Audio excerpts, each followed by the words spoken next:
Well, I mean, support was asked later on down in the question there. And if you've ever tried to get support from Amazon, you'll know that anyone who's hosting a service that Amazon also hosts is in a pretty good position to offer value in terms of support. And that's something I feel like we have a pretty good track record on.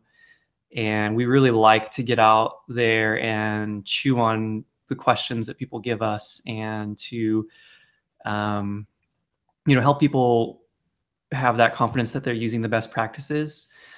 This is something that actually we are very committed to helping people understand the best way to make use of their systems. And this actually comes down to a little bit of an architectural choice. And we may end up talking more about this later on. Whenever you're using a hosting service, there's always different kinds of decisions that go into building that service. And one of the decisions we've made is with respect to the architecture of how we host multi-tenancy. So say you go to Amazon and you're going to run Elasticsearch yourself. You spin up a virtual machine, you learn Chef, Puppet, Ansible, whatever, create your configuration management and get things up and running. And you do your homework. So you're running 3 nodes so that you can maintain that quorum for the master cluster role. And things are looking good. But the multi-tenancy in that situation is you are running a certain size of virtual machine that's being shared on hardware with other Amazon customers. In addition to you're sharing, virtualized networking, you're sharing virtualized hard disks, hard drives. Where unless you are running Elasticsearch on bare metal hardware, which I'm assuming most everyone here is either a customer of Bonsai or is otherwise running on Amazon. So we're not really talking about running on dedicated environments. But even today, like when you're running deployments on dedicated hardware, you're probably using some sort of virtualization and container management system just to have multi-tenancy with yourself.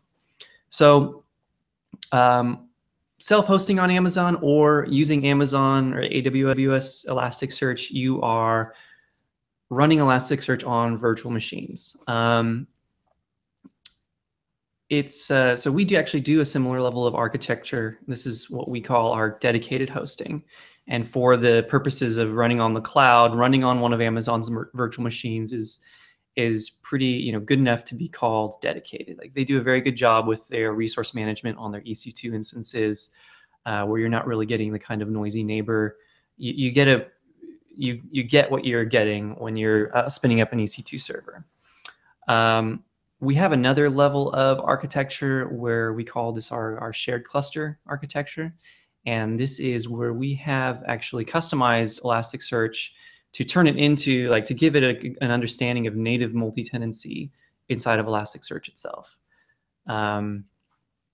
We could go really deep on that. I'm not sure that's entirely in the scope of this question, but there is definitely a segment of developers where you're either like a really small business and you just need a quick search engine to throw into your Drupal site or your Rails site or whatever.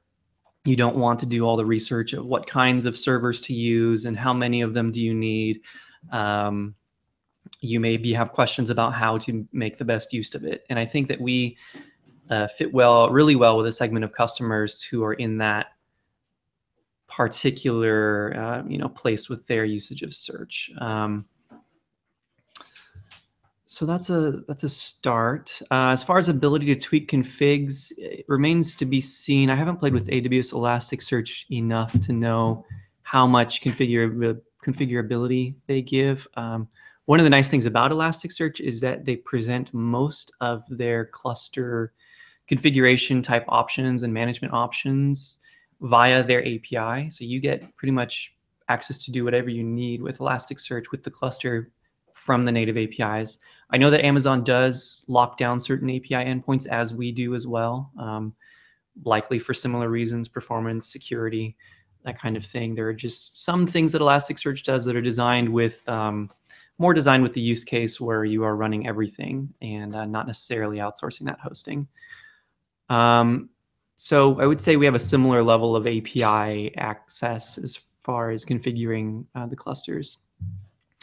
But yeah, I'd say our two biggest differences with Amazon are going to be we have this whole tier of shared cluster hosting. It's great for small deployments. It's great for development projects, staging projects, Q&A.